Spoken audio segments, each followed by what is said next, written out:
যদি রস খেতে আসতে চাই আমার সাথে, আমার এই ভাইয়ের সাথে যোগাযোগ করবেন, আমি তাদেরকে খাওয়াবো। টাটকা রস, টাটকা রস, পাটালি, গুড়, যে যা খাতে চাই তাদেরকে আমি তাই খাওয়াবো। ওই দূরে দেখতে পাচ্ছেন এটা হচ্ছে খালদাড়ি বলে, ওই জায়গায় আমাদের গ্রামের মসজিদের ইমাম সাহেবের খেজুর বাগান ছিল, অনেক বড় বাগান ছিল ওই জায়গায়, তাই না? অনেক বড় বাগান ছিল। হ্যাঁ, এই যে হচ্ছে মুড়িদা, গাছের আছে যে শক্ত মোটা কাটার জন্য, দেখো শক্ত ডেগো গুলো কাটার জন্য, আর এইটা হচ্ছে যে নরম ডেগো গুলো মারার জন্য। দর্শক, আমি এতক্ষণ মনে মনে যেটা খুঁজছিলাম সেটা আপনাদের দেখানোর জন্য পেয়ে গেছি।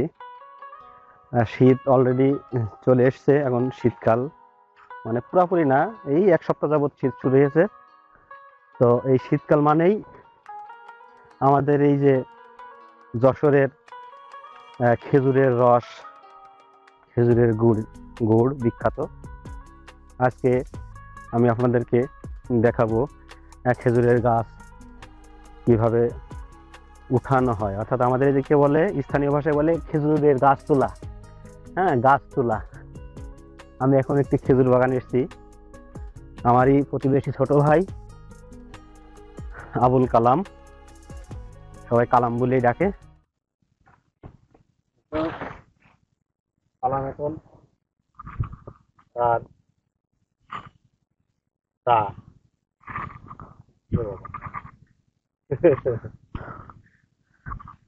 কয়টা তিনটে।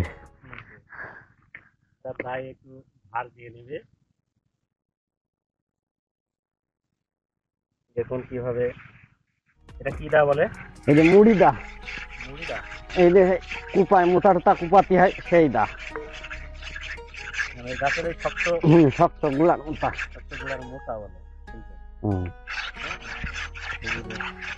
আপনার এই যে দেখতে পাচ্ছেন, এই যে কাছে আছে, এই যে এটা কাটার জন্য অনেক ধারালো, ধারালো কিন্তু শক্ত হতে হবে। হ্যাঁ, এটা শক্ত হতে হবে, ধারালো শক্তের জন্য এই যে দেখছেন, এটাকে বলা হয় মুড়িদা। হ্যাঁ, এই যে হচ্ছে মুড়িদা, গাছের আছে যে শক্ত মোটা কাটার জন্য, দেখো শক্ত ডেগো গুলো কাটার জন্য।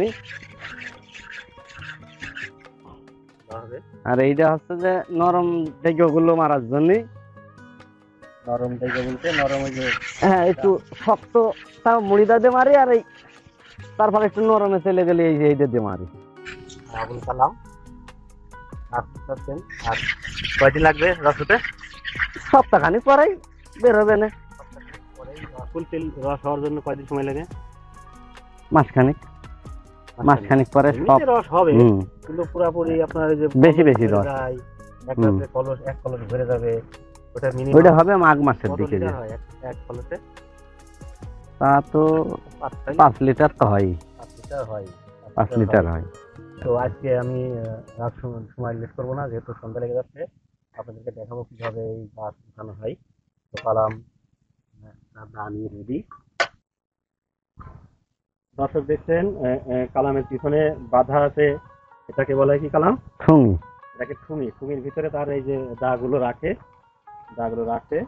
এইভাবে রাখা হয় তার নিরাপত্তার জন্য, বা এটা নিয়ে গাছে ওঠার জন্য সুবিধা হয়।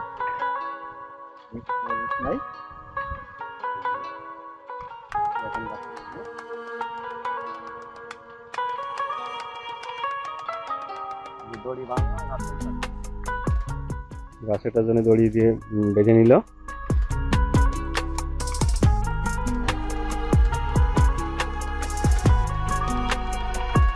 শুরু করবে কিভাবে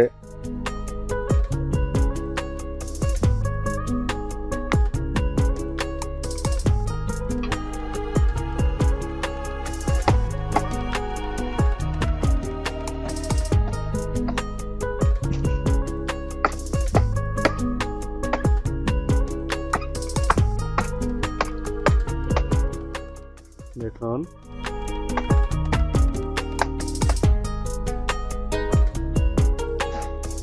কয়টা খেজুর গাছ আছে? 21টা। এই জায়গায় সব? না, এটা 17টা, আর ওই পাশে 4টা। ওই পাশে আরো 4টা আছে।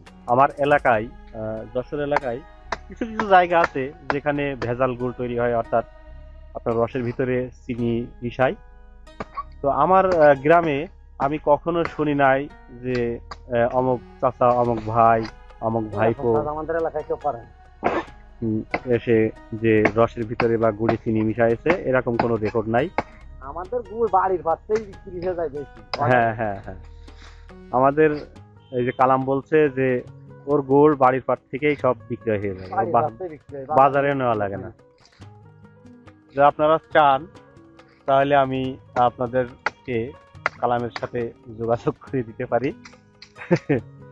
আপনারা আপনাদের যতটুকু প্রয়োজন গুড় বা খেজুরের রস যেটাই চান সেটা তার কাছ থেকে সংগ্রহ করতে পারবেন। ছোটবেলায় আমরা তখন মনে হয় 4-এ কি 5-এ আমরা পড়ি, ক্লাস 5-এ। তো তখন আমরা সন্ধ্যার সময় আসছি 4 ক্লাস 10 বাড়ি স্বাস্থ্য ভাই, আমরা এসেছিলাম রস খাওয়ার জন্য। তো তখন আমরা অনেক ছোট, তো সেই প্রথম প্রথম মাঠে আসতাম রস খাওয়ার জন্য। তো একদিন ওই দূরে দেখতে পাচ্ছেন, এটা হচ্ছে খালদাড়ি বলে, ওই জায়গায় আমাদের গ্রামের মসজিদের ইমাম সাহেবের খেজুর বাগান ছিল, অনেক বড় বাগান ছিল ওই জায়গায়, তাই না? অনেক বড় বাগান ছিল। তো ওই জায়গায় আমরা রস খেতে এসেছিলাম, আমরা 4 জন। তো ওখানে গিয়ে আমরা, ছোট ছোট গাছ ছিল তখন, বেশি বড় না, এই যে কালাম যেই গাছে আছে এর থেকে অনেক ছোট। আমরা তখন ছোট মানুষ, তো বড় বড় গাছে উঠতে পারি না রস খেতে। তো সেইখানে আমরা 4 জন গাছে উঠেছি। আর তখন, এখন তো আখের ভুঁই নাই, অনেক কম আখের ভুঁই, আখের জমি নাই বললেই চলে। তো যাই হোক, আমরা ওখানে রস খেতে উঠেছি আমরা 4 জন। ওঠার পরে ওই ওখানে রাস্তার ওই পাশে, ওখানে একটা রাস্তা আছে, উঁচু রাস্তা, আমরা সবাই বলি উঁচু রাস্তা। হ্যাঁ, তো ওই উঁচু রাস্তার ওই পার থেকে 10 থেকে 12টা এক দলের শিয়াল, সন্ধ্যা লাগা লাগা অবস্থা, অর্থাৎ অন্ধকার অন্ধকার ভাব, মাগরিবের আজান দিয়েছে এমন টাইমে, এমন হয়তো দেখেন মাগরিবের একটু পরে, আজানের একটু পরে। তো ওই টাইমে দেখি 10টা 12টা শিয়াল, ওরা সেই সন্ধ্যা লাগলে তো গ্রামের শিয়াল ডাকা আপনারা হয়তো শুনেছেন যারা শহরে থাকেন। অবশ্যই এখনো গ্রামের শিয়ালগুলো শহরে দেখা যায়। তো সেই শিয়ালগুলো 10টা 12টা শিয়াল এক দলে, ওরা ডাকতে ডাকতে রাস্তার এপারে চলে আসছে। তখন আমরা তো ভয়ে, হ্যাঁ, জড়সড়, আল্লাহ আজকে আমাদের হয়তো শিয়ালে খেয়ে ফেলবে। হ্যাঁ, তো আমরা সেই শিয়াল দেখে 4 জন 4 গাছে, হ্যাঁ, এই বড় বড় গাছ, এই মাপে, আমরা 4 জন 4 গাছে মানে কান্নাকাটি শুরু করে দিচ্ছি সব। হ্যাঁ, তখন দেখি শিয়ালগুলো সব চলে এসছে, সব এই খেজুর বাগানের দিকে চলে এসছে। আমাদেরকে ওরা হয়তো ফলো করেনি, কিংবা দেখেছে কিনা জানি না, হয়তো আমাদেরকে দেখেনি শিয়ালগুলো, দেখলে হয়তো আসতো না, যেহেতু আমরা 4 জন ছিলাম।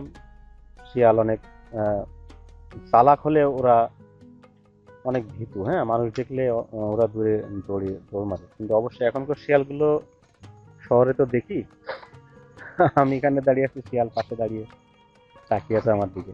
তো সেই টাইমে 10টা 12টা শিয়াল আমাদের দিকে চলে আসলো। আমরা গাছে সব 4 জন আছি।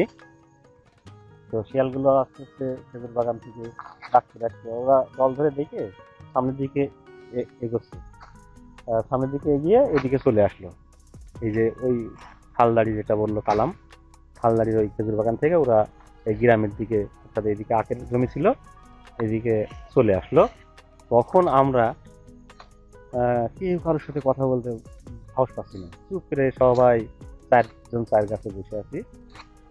তো তখন হচ্ছে যে শিয়ালগুলো যখন চলে আসলো, তখন আমরা ওই দিক দিয়ে, যে উঁচু রাস্তা বললাম, ওই উঁচু রাস্তা ধরে সে এক দৌড়। হ্যাঁ, 4 জন, কোনো থামানাবি নেই। ছোটবেলার দৌড় তো আপনারা বোঝেন, তখন কোনো দম নেই, হাত লাগা বলে, দম লাগে না, সারাদিন তো দৌড়াদৌড়ির উপরেই থাকতাম। আমরা 4 জন দৌড় শুরু করলাম ওই দিক দিয়ে গিয়ে। আসছে দেখেন দর্শক, কথা বলতে বলতে কালাম, আমরা হয়তো আপনারা দেখতে পাচ্ছেন, রাস্তা প্রায় ক্লোজ করে ফেলেছে, তুলে ফেলেছে। তো আমরা দৌড়াতে দৌড়াতে গিয়ে গ্রামের গিয়ে তারপরে আমরা সেদিন উদ্ধার পেলাম। সেটা আসলে একটা স্মরণীয় ঘটনা, যেটা আপনাদের সাথে শেয়ার করলাম। শেয়ার করতে করতে আপনারা দেখছেন কালাম গাছটা রেডি করে ফেলেছে। শেষ কালাম।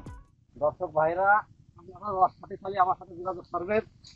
আমার ভাই সাথে যোগাযোগ করে আমার এলাকায় চলে আসছেন। আপনারা যতটুকু পারেন ততটুকু আমি খাওয়াবো, চেষ্টা করবো আপনাদের রস খাওয়াবো।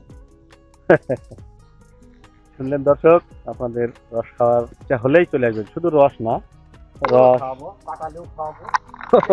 প্রথমে তো গুড় হয় না, না, রস পাটালি বানানো হয়। আমরা হচ্ছে যে খেজুরের পাটালি, আমাদের বিখ্যাত যশোরের খেজুরের অনেকে পাটালি। অনেক আশা করে, কেউ তিল দিয়ে বানায়, কেউ নারকেল দিয়ে বানায়।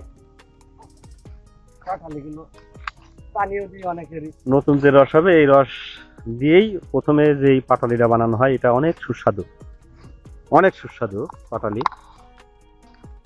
অর্থাৎ প্রথম যেই রস হবে ওইটা আপনার 10 থেকে 12 দিন ওইটা দিয়ে পাটালি তৈরি করা হয়।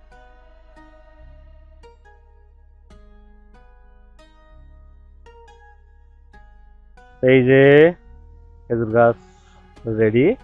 আর 1 সপ্তাহ পরে এটা কি করা হবে বল, ভালো করে। চাষ দেওয়া হবে। যে পুরোনো মুঠাগুলো থাকছে অল্প অল্প রেখে দিতে হয়, ওগুলো যা থাকছে ওগুলো 1 সপ্তাহ থেকে 5 দিন কি 1 সপ্তাহের ভিতরেই চাষ দেওয়া হয়। ওই পুতুলগুলো ফেলাই দিয়ে তারপরে অরিজিনাল কাঠ বের করে নিয়ে আসা হয়। এই কাঠগুলো শুকানোর পরে যে আমরা নলিখিল মারা হয়, এদিকে ফুট তাকিয়ে। দেওয়া বলে, হুম। ফুট দেওয়া বলে। ওগুলো নলিখিল মেরে তারপরে আমরা কাটা শুরু করি। দিয়ে আস্তে আস্তে আস্তে আস্তে এভাবেই রস আমরা সংগ্রহ করি গাছ থেকে। কেউ যদি রস খেতে আসতে চাই, আমার সাথে, আমার এই ভাইয়ের সাথে যোগাযোগ করবেন। আমি তাদেরকে খাওয়াবো টাটকা রস। টাটকা রস, পাটালি, গুড়, যে যা খাতে চাই তাদেরকে আমি তাই খাওয়াবো। আমার ভাইয়ের সাথে যোগাযোগ করলেই হবে। দর্শক শুনলেন, কালাম আপনাদেরকে সবাইকেই অগ্রিম দাওয়াত দিয়ে দিল। খেজুরের রস, গুড়, পাটালি, হ্যাঁ, হ্যাঁ, যা মন চাই তাই খেতে চলে আসবেন আমাদের এই যশোরের বিখ্যাত খেজুরের রস।